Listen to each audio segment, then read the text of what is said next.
አራስ ልጅ ነው ጥሎባት የወጣው ቤት ውስጥ ልጅቷን 3 ወር ነው ተጠቅሞባት ተከራየው ቤት ውስጥ ተጠቅሞባት አውጥቶ ይወረወራል። ስትበልጧቸው ማይወዱ ሰዎች አሉ። ከእንደዚህ አይነት ሰዎች ራሳችሁን አርቁ። ተወዳጆች ምንም ማንቆለባበስ አያስፈልግም።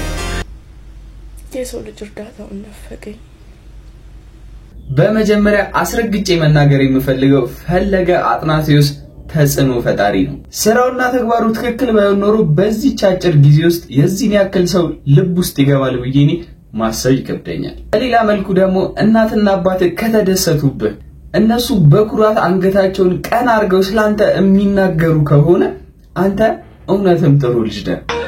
ለኔ ለምትሰጡኝ ክብር በጣም ማመሰግነው። ስለሆነ እግዚአብሔር ያክብርልኝ። እስኪ በአንድ ወቅት የፈለገ አጥናቴዎስ አባት የተናገሩትን ሰምተን እንመለስ። ልጆቻቸውን ሲመክሩ ወሰን የሚያምን ሰው ብዙ ፈተና አለበት። ያው ሰምታችኋል። ለእናንተ ማስተማር ሰው በእድሜ ስላየሁ ታገሱ። ጥሩ ነው፣ ትዕግስታችሁ ጥሩ ነው። እኔ በወጣትነት ዘመን እንደዚህ የሚታገስ ወጣት አላየሁም። ደስ ብሎኝ እግዚአብሔር ይባርካችሁ። የሰውን ውለታ የሚከፍል የሰውን ድካም የሚከፍል እግዚአብሔር ስለሆነ እግዚአብሔር ይፈላችሁ። ለዚህ ነው ልጄ እንግዲህ ልጄ ነው የልጅ ልጅ ነው። ለዚህ ለሱ ያደረጋችሁት ደስ ስላለኝ እግዚአብሔር ውለታችሁን እሱ ፈጣሪ ይክፈላችሁ፣ መብርሃን ትክፈላችሁ። ወላዲተ አምላክ እናንተንም ደግሞ ለእንደዚህ አይነት ደስታ ያልቃችሁ አይለየን። አውችን ሃይማኖታችንን ሀገራችንን ይጠብቅልን እና እግዚአብሔር ይስጥልኝ ለማለት ነው። እና በፎቶግራፍ ስለማይወልኝ ማን ነው ብዬ ነው እሱን እንትን ያልኩት። አሁን እንግዲህ አወቁ ሌሎቻችሁ ነው። እግዚአብሔር ሁሉም እዚህ ጋር ያሉት ፋዘር ያው ባንተ በደንብ ስለማታውቃቸው ነው። እዛ ጋር ያለው ጋዲ ባል እሱም ቀበታላት ላይ ነው የሚያገለግለው። እዚህ ጋር ተመስገን እንኳን ድካማችን ነው። ይሄንን ማለት ነው በጣም አደንቃችኋል። አዎ ዲያብሎስ በዚህ ያልቀና በምን ይቅነው? አሁንም መብርሃን እንደው የክርስቶስ እናት ነች መባሉ ብቻ አይበቃም። እንዲህ በክንዷ መታቀፉ ብቻ አይበቃም። እንደው ላየሰው ሌላ ምን ምስክር ያስፈልገዋል? በግድ አታማል እንኳን እሷ እኔ ሽማግሌው አማልዳለሁ። ሽምግልና ከሄድኩ ምን ማረግ ነው? ማማለድ ባዛራ ካውንት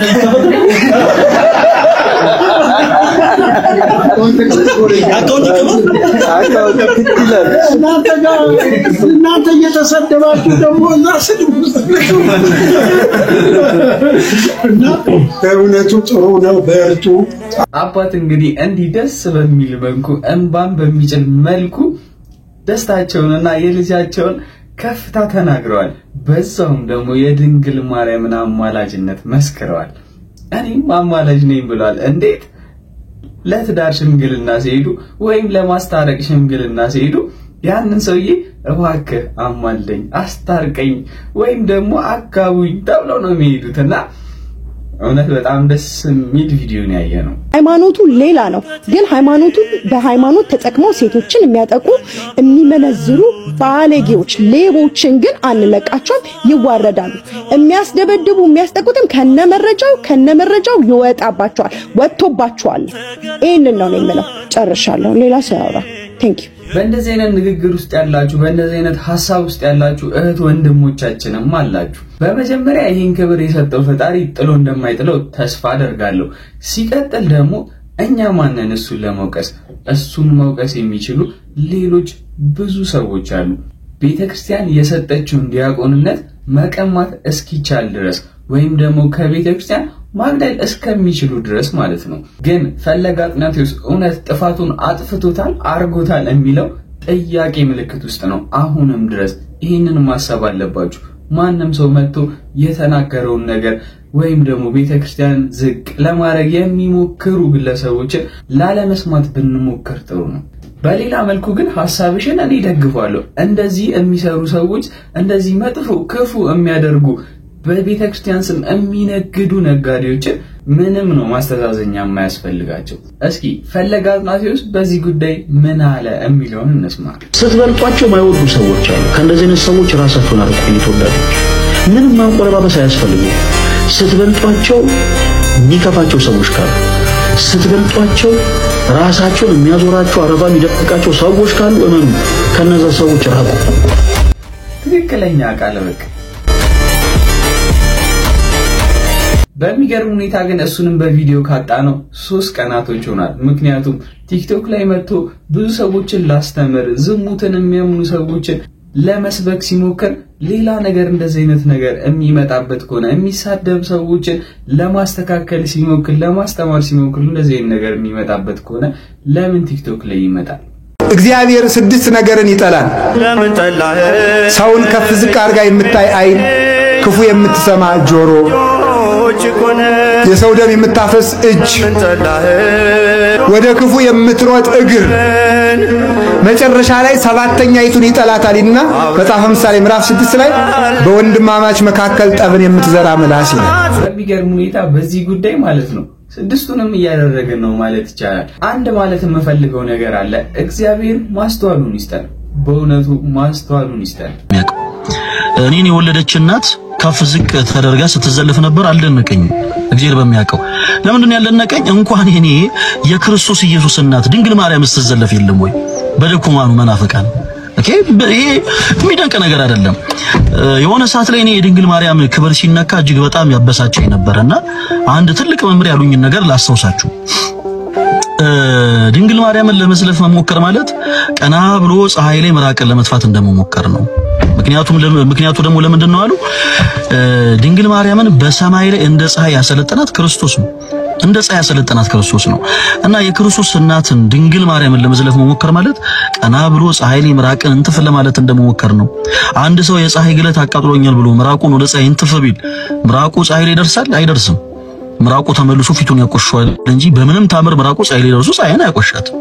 እናትነትም ክብር ነው ጋይስ። እሺ እናትነት ክብር የማንም እናትነት ክብር ነው። የግድ አሁን እኔ ፈለገ አትናቴዎስ እናት ስለሆነ አይደለም እያልኳችሁ ያሉት።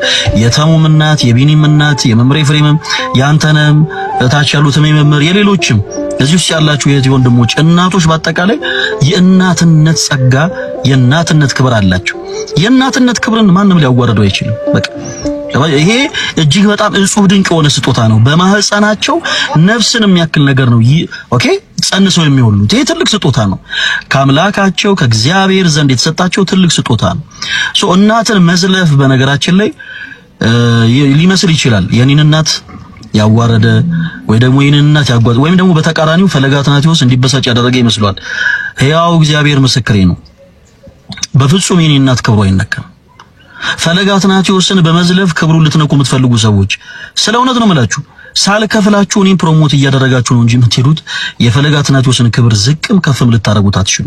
በአሁኑ ሰዓት ላይ ወጣት ሆኖ ስም ኖሮት በዚህ ልክ ማለት ነው እናቱ ተዘልፋ ስሙ ጠፍቶ ምናምን በዚህ ልክ ማንም ዝም ሊል አይችልም። ይሄ ልጅ በቃ ቤተክርስቲያን ስላደገና የቤተክርስቲያን ስርዓት ስላለው ብቻ ነው። በዚህ ልክ ደግሞ በአማራ አንደበት በአማራ አገላለጽ ደግሞ ማቅረቡ ብቻ ማለት ነው ማስተማሩ ብቻ ገና ጨምረን እንድንወደው ያደርገናል። ታዲያ ለዚህ ንግግሩ ብቻ ኮሜንት ላይ ፈለገ አትናቴዎስ ተጽዕኖ ፈጣሪ ነው ብላችሁ ትጽፋላችሁ። ተጽዕኖ ፈጣሪ ነው ትላላችሁ። ዲያቆናት በንጽህና ኖረው በንጽህና አግብተው መቀጠል ይችላሉ። ካልሆነ ደግሞ መንኩሰው ወደ ምንኩስና ህይወት ወደ ቅስና ማደግ ይችላሉ። ቅስናውን ወይ በትዳር ወይ በምንኩስና ነው ሊያመጡት የሚችሉት። እና ያ ዲያቆን ከአንዲት ውብ ሴት ጋር አደረና ክህነቱ ፈረሰ። እና ክህነቱ እንደፈረሰ ታወቀ። ማን ሀገር ውስጥ ያስቀምጠው? እሱ አንዴ ለሰራው ኃጢያት ሰው ብዙ አመት እያስታወሰ አቆሰለውና ሰው ይሄን ያክል ካቆሰልኩ እግዚአብሔርም ይሄን ያክል ያዝንብኝ ይሆን ብሎ ወጣና ጉድጓድ ቆፍሮ ስለ ኃጢያት ያለቅሳለሁ ብሎ ጉድጓድ ውስጥ ገባ። እና ሰው ስለዛ ሰው ኃጢያተኛነት ያሳይ የነበረው መልስ ግን እግዚአብሔርን አላስደሰተውም። ማንም ሰው በነገራችን ላይ እኔናንተ ኃጢያት ሰርቶ ያለን ሰው ኃጢያተኛ ነው ብለን በመንደጋግመው ክስና ወቀሳዎች ውስጥ እግዚአብሔር ደግ አረጋችሁ እኔምኮ መናገር እንደው ምልከው አጥቼ ነው አይልም። ማንንኛስ እሱ እንደዛ ምንለው? በደሉን ሰርቶ በደለኛ ነው ማለት አንድ ነገር ነው። ስለሰራው በደል ግን የሚምረው እግዚአብሔር እንዳለ እኛ ደግሞ እንደማይምረው አስመስለን ተስፋ እስኪቆርጥ ድረስ ማስጨነቅ ሌላ ነገር። አስቀመጣው ጉድጓድ ውስጥ ቆፍሮ ገባና መጸለይ ጀመረ። እና ከተማው ላይ አገሩ ላይ ዝናብ ጠፋ ሙሉ በሙሉ በቃ ምንም ነገር አልገኝም ማለት ፈለገ አትናቴዎስን ባለፈ ሥራ መኮንንና ማሸማቀቅ ማለት ፈለገ አትናቴዎስን ለኛ ተውት። ፈለገ አትናቴዎስን ማሸማቀቅ ማለት መጽሐፍ ቅዱስን እንደማታውቁ ወይም አለማወቅ መሆኑን ይገለጻል። ለምን ከተባለ እግዚአብሔር አምላካችን እነ ቅዱስ ጳውሎስን ራሱን ፈጣሪን ሲገዳደሩና ራሱ ፈጣሪን ደግሞ ሲያሳድዱ የነበሩትን ማን እንደሆነ የምታሳድደው ታውቃለህን?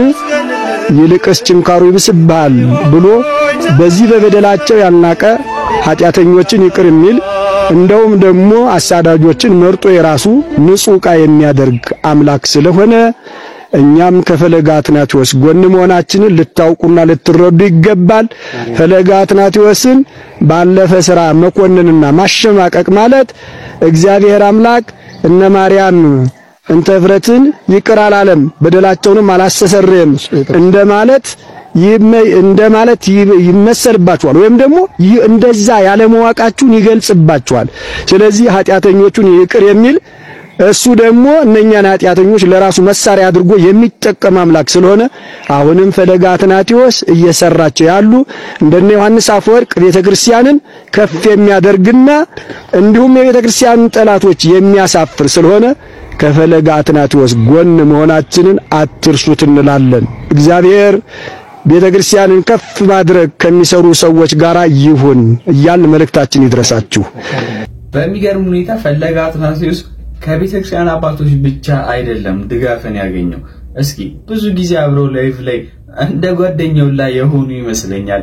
ተረባ እንደ ጓደኛ አለ በመሐከላቸው ብዙ ፍቅሮችን አይተናልና እሱም እስኪ የሰጠውን ድጋፍ እንመልከት። የተለያየ ነው አመለካከታችን፣ አስተምሯችን፣ ያለንበትም ተቋም የተለያየ ነው። ግን በምሳሌ በተቃራኒ ቦታ እንደቆመ ሰው የእሱ ወድቋል ተብሎ በሚታሰብበት ነገር ለኔ ሰርግና ምላሽ ሊሆን ይችላል። እንደ ሰው ይሄ ዝም ብሎ ሰው በምትለው ማለት ነው። በፍጹም ግን የእሱ ውድቀት የኔ ስኬት ሊሆን አይችልም። በፍጹም ነው ማለት ነው። መቼ አይደለም በአብ በወልድ በመንፈስ ቅዱስ አንድ አምላክ ስም የሚያምን ሰው ቀርቶ ከኢየሱስ ጋር ምንም አይነት ቁርኝት የሌለው ሰው ኤቲስት ቢሆን የእሱ ውድቀት ለኔ ክብር ሊሆን አይችልም። የእሱ ውርደት ለኔ አባ ሊሆን አይችልም። በፍጹም ነው ማለት ነው። አላጠፋም አልበደለም ማለት አይደለም። ሁላችን በብዙ ስህተት ውስጥ አልፈናል። ዛሬም የየራሳችንን ገበና ቤቱን ጠራው እግዚአብሔር ይወቃል። ሸፍኖልን ነው የሁላችን እግዚአብሔር አለቀ። በእነሱ ነው ማለት። ስለዚህ ለምሳሌ እኔ ጋር ማስፈራሪያ የሚልኩ አሉ፣ በመጣት ጫወት የሚሉ አሉ። እንደዛ እንዳትል አንዳንዱ ያንተንም ጉዳና አለቅም ጉዴን አይደለም ቬሪ ጉዴን ካገኘ ፈልግና አውጣ ምን አገባኝ። በዲዮት ላይ የሚመጣ ስራዬ አላከበረኝም፣ ስራዬ አዋርደኝ ነው በቃ ከብሬ ቆረ እግዚአብሔር አለቀ። ከዛ በተረፈ ሁለተኛ ሰው እስከ ዛሬ ድረስ የት ነበሩ እነዚህ ሰዎች? ለምንድን ነው አሁን ልጁ የተሳካለት ሲመስለው፣ ሰው የሰማው ሲመስለው፣ ሰው የወደደው ሲመስለው ለምን ነው ወደዱ የምትፈልገው? ምን አለበት ወደ ሚዲያ ሳይመጣ ሰው ፈልዬ ሳይለው ለምን አታመጣ? ተከከ አንድ ጊዜ ምን አሉ አንዳንድ ሰው ይሞክርና ሲያጣ ስምን ወደ ማጥፋት ይመጣል። አንዲት ዝንጀሮ አሉ ብርቱካኑን ልትበላ ዛፉ ላይ ትሞክራለች፣ ባጥር ትሞክራለች። ብርቱካኑ ላይ አልደረሰችበትም። መጨረሻ ላይ ያደረገችው ነገር እንደውም አልበሰለም አለች። አንዳንድ ሰዎች ይዋጭሩና አልደረሱብህ እንደሆነ ወደ ከዛ አይነት ይሄዳሉ። ያ ማለት ጥፋት አልጠፋም አይደለም። መጽሐፍ ቅዱስ ውስጥ ከተጻፉ ጥፋቶች የበለጠ ጥፋት የለም። የኔ አስተሳሰብ በዚህ ምድር ላይ ማለት ነው ማንም ጻድቅ ሰው የለም ብዬ ነው እኔ ማስበው እንደራሴ ማለት ነው። ግን ደግሞ የሰው ማንነት ደረጃ አለው። በቃ አንዱ ጎበዝ ይሆናል፣ አንዱ ሰነፍ ይሆናል፣ አንዱ መጥፎ ይሆናል፣ አንዱ ጥሩ ይሆናል። ግን በዛ መካከል ግን ያለው ኃጢአት ልዩነት አለ። እንትናይን ሲያደርግ እንትናይን አያደርግም። እስኪ ፈለገ አትናቴዎስ አረገ የተባለውን ነገር ተመልክተን እንመለስ። አራስ ልጅ ነው ጥሎባት የወጣው ቤት ውስጥ። ልጅቷን 3 ወር ነው ተጠቅሞባት ተከራየው ቤት ውስጥ ተጠቅሞባት አውጥቶ ይወረወራት። አሁን ደግሞ ሌላ ፍቅረኛ ይዟል። ኮንታክት አድርጊያታለሁ ልጅቷን ሌላ ፍቅረኛ ይዟል። ይሄን ትደብቃላችሁ። እህታችሁ ላይ ቢሆን ኖሮ ግን እንትን አትሉም ነበር። የሰጠውን ኢንተርቪው ብታዩ በጣም ነበር የምትበሳጩት። ኦኬ እንደዚህ አይነት ወንዶችን ነው እንደግ ሰው ጭፍን ሃይማኖተኛ ጭፍን አፍቃሪ ስለሆናችሁ ላይክ ቤታችሁ ያለውንም መጽሐፍ ቅዱስን ስለማታነቡ that's why ሰው ላይ በጣም ዲፔንድ ሆናችሁ የሆነ ሰው እንዲያወራላችሁ የሆነ ሰው እንዲናገርላችሁ የሆነ ሰው እንዲሰብክላችሁ የሆነ ሰው እንዲያደርግላችሁ የምትፈልጉት ለዛ ነው። by the way you guys በጣም ሪሊጂየስ የሆናችሁ ፉክክር ውስጥ ስላላችሁ ነው እንጂ ለኦርቶዶክስ የምታምኑ ቢሆን አንድ ሰው አይደለም 1 ሚሊዮን ሰው ኦርቶዶክስ ላይ ቢነሳ ኦርቶዶክስ ከቦታው ንቅንቅ አትል ንቅንቅ አይደለም አንድ ግለሰብ። ግን እናንተ ምን እንደሆናችሁ ታውቃላችሁ? ጭፍን ሃይማኖተኛ ስለ ሃይማኖታችሁ ሳይሆን ጥብቅና የምትቆሙት ስለ ሰው ነው። ለምን እዛ ጋር ይጮህላችኋል፣ ሌላውን ሃይማኖት ይናገርላችኋል። that's why በጣም ያፈቀራችሁት ሰውየውን ምንም የሚፈቀር ነገር ኖሮት አይደለም። እሱ ግን እናንተ እንደምታስቡት ሰው ሆኖ አልተገኘም። so what ምን ይደረግላችሁ ታዲያ? ላይክ ተደፋፍኖ ይለፍ ፈለገ ወርቅ እኔ በቅርብ ኢትዮጵያ አመጣለሁ አይንህን እንዳያዩት ጴንጤዎች አይንህን አይተው እንዳይበሉ ኤክስፔንሲቭ የሆነ መነጽር ገዝቼ ነው ስጦታ ይዤ ልምመጣው አይንህን እንዳያዩት ኤኒ ታይም ስትሄድ መነጽር አድርገህ ነው የምትሄደው የኔ ውድ የኔ ሲሳይ አንቺ ሙስሊም ነሽ በኔ ተነሳ ለፈለቀ ጊፍት እንድትሰጭልኝ የዛን ቀን የኔ ፍቅር የኔ ታዛዥ አራሉ የኔ ጓደኞች ሙስሊሞች ማዛቸው ገና እቀሰቅስና አመጣላችኋለሁ እንደ ሩሚ ግን የሚያስቅ ሰው አለ። አረ በስማ በቃ ስትናገርም ትዘረጥጣለች ታስቃለች። በሚገርም ሁኔታ በሴት ጉዳይ ፈለገ ብቻ አልነበረም ሰሞኑን ዜና የነበረው የተለያዩ አርቲስቶች እንደ አስጌዲ እንዳሹ አይነት ብዙ አይነት ዜናዎችን ሲነገርባቸው የነበሩ ሰዎች ነበሩና አስጌዲ እንዳሹ እስኪ ምን አይነት መልስ ተሰጠው የሚል አዲስ ነገር አለ። እስኪ ተመልክተን እንመለስ። አስጌዲ እንዳሹ ውሎህን አስተካክል ለው የምችለው ነገር አዋዋልን አስተካክል የቀረባቸው ሴቶች ሁሉ ገዘው ወደው አሁን ለምሳሌ ሰው ክለብ የሚሄድ ከሆነ ጠባሽ ሴቶችን ነው የሚያገኘው that's it ሰው መጠጥ ቤት እየሄደ ክለብ እየዋለ ጫት ቤት ምን ሽሻ ቤት እየዋልክ ከሆነ የምታገኘው ሴት ጠባሽ ሴት ነው የምታገኘው መልካም ነገር ለማግኘት መልካም ቦታ ላይ መግባት አለበት ሲጀመር መልካም ቦታ ላይ መርገጥ አለበት አንደኛ እንደዚህ ሁሌ ስለ ሴት ልጅ ኮምፕሌን የሚያደርግ ሰው አዋዋሉን ይመልከት አዋዋሉን ያስተካክል first of all ሲጀመር ሁለተኛ በጣም መልካም ሴቶች አሉ በጣም ራሳቸውን ያከበሩ ሴቶች አሉ እነሱ ግን የት ናቸው መጠጥ ቤት አይደሉም እነሱ ግን የናቸው ክለብ ቤት አይደሉም መስጊድ ቤተክርስቲያን ፓርክ እዚህ ጋር አንድ ነገር ካፌ በጣም ራሷን የምታከብር ሴት በየመጠጥ ቤቱ በየክለቡ አትዞርም አዋዋልህን አስተካክል ማለት ይሻላል እንደዚህ ኮምፕሌን የሚያደርግ ሰው ውሎን ይመስላል አስኪ እንግዲህ ምን ብሎ እንደነበረ ብዙዎቻችሁ ትረሳላችሁ ያላስብም እንግዲህ አፍቃሪ ሴት ወይም ደግሞ በፍቅር ያበደች ሴት ካሳየኸኝ የማይሞት ሰው አሳያለሁ ነበር ንግግሩ ያስኪ ስለዚህ ውሎህን ቦታህን ቀይር ብለዋለች እህታችን ትክክለኛ መልስ ነው ግን በሚያሳዝን ሁኔታ አስጊ የትዋል መጥፎ ቦታ ይዋል ጥሩ ቦታ ይዋል አሁንም የምናውቀው ነገር የለም በትላንትናው ዕለት ጥሩ ቦታ መዋል ብቻ ጥሩ ነገር ያስደርገናል የሚለው ነገር ጥሩ ነገር ያስገኘናል የሚለው ነገር እንዳናምን ሆኗል ምክንያቱም እናትና አባት በቤት ውስጥ ነበር ልጃቸውን ባሰቃቂ ሁኔታ የገደሉት እርግጥ ትክክለኛ አባቷ እሱ አልነበረም ግን እናትና የእንጀራ አባት አንድ ላይ በመተባበር የፈጸሙት ወንጀል ነበር ጥሩ ፍርድ ተሰጥቷል እንደ ኢትዮጵያ የአመቱ ምርጥ ፍርድ ብለናል በቃ ተከሳሾች ድርጊቱን የፈጸሙት ሊንከባከቧትና ሊጠብቋት የሚገባ የአንደኛ ተከሳሽ ልጅ እና የሁለተኛ ተከሳሽ የእንጀራ ልጅ በመሆኗ በቅርብ ዘመድ የተፈጸመ ወንጀል በመሆኑ በወንጀል ሕግ አንቀጽ 84 1 ሰ መሰረት እንዳለ የቅጣት ማክበጃ ምክንያት ተደርጎ እንዲያዝ ሶስት ተከሳሾች ድርጊቱን የፈጸሙት ራሷን ከጥቃት መከላከል የማትችል የ11 ዓመት ህፃን ልጅ ላይ በመሆኑ በወንጀል ሕግ አንቀጽ 84 1 ሰ መሰረት እንደ አንድ ተጨማሪ የቅጣት ማክበጃ ምክንያት ተደርጎ እንዲያዝ የወንጀል ድርጊት አፋጸም ባገናዘበ መልኩ አንደኛና ሁለተኛ ተከሳሾች በሞት ቅጣት እንዲቀጡ ፍርድ ቤቱ በወንጀል ሕግ አንቀጽ 117 እና 375 585 590 እና 539 1 ሀ መሰረት በወንጀለኛ መቅጫ ስነ ስርዓት ቁጥር 149 መሰረት የቅጣት ውሳኔ በሙሉ ድምጽ ሰጥቷል። አንደኛ ተከሳሽ ሀና በየነ ገብረ ሕይወት፣ ሁለተኛ ተከሳሽ ብሩክ አለሙ ተሰማ በሞት እንዲቀጡ ተወስኗል። ወላጅ አባታም ከብዙ ስቃይና ከብዙ አይነት ውጣ ውረዶች በኋላ ይህንን ተናግረዋል። እጅግ በጣም ራሷን መከላከል የማትችል እናቷን በምርጫ መርጣ ትኖር በነበረች ልጅ ላይ በመተባበር የፈጸሙት ትልቅ ወንጀል ነው። ይሄ ዛሬ የተሰጠው ውሳኔ በኢትዮጵያ ውስጥ የምንጠብቀው የሴቶችና የህፃናትን በደል ጭምር ሊያስቀር የሚችል አብሪ ብርሃን ያፈነጠቀ ጊዜ ነው ማለት እችላለሁ። ለብዙዎችም ይሄ ደውል ነው ብዬ አስባለሁ። ምክንያቱም ወላጆችም ጭምር ሌሎችም ጭምር ህብረተሰቡም እንደዚህ አይነት ወንጀልን መልሶ እንዳያስበው እንዳይፈጽም እንደዚህ አይነት ቅጣቶች አስተማሪ ናቸው፣ እጅግም አስፈላጊ ናቸው። ኢትዮጵያ በሚገርም ሁኔታ አንድ እህታችንም ጭንቀት ላይ ነኝ ድረሱልኝ ትለናለች። ለመሞት ያቀር ብቻ ቀረኝ። የሰው ልጅ እርዳታውን ነፈገኝ። ፈጣሪ ቀርቶ ሰው የመሞቻ ቀን ይቆርጣልኝ። ለሰው ወገን ደራሽ ወገን አይደል። ሴቱኝ ፈተናዬ በዛ፣ መከራዬ በዛ።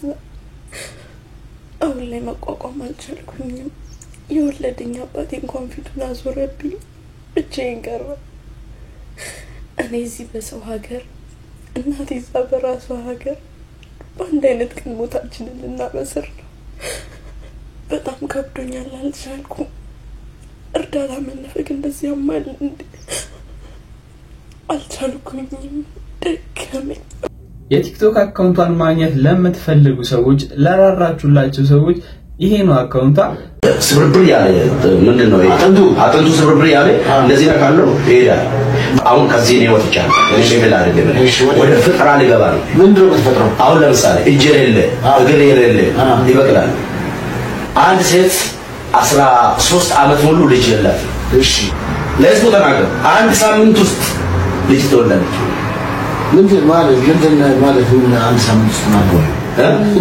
ምንድነው ሳምንት ውስጥ እንደ አንድ ሳምንት ውስጥ ልጅ አገኘች። አንድ ሳምንት ውስጥ 9 ወር ነበረ ያመጣለ ማለት ነው። አይ አንተ የምታወራው ነገር አሁን ይሄ ትንሽ የማይሆን ነው። አይሆንም ማለት ነው። ያ አዳም አባት ማለት ነው። ያ እግዚአብሔር ነው አሰብ ማለት ነው። እግዚአብሔር ነው። እሺ እግዚአብሔር ሲሰራ 9 ወር ሙሉ ሰራ።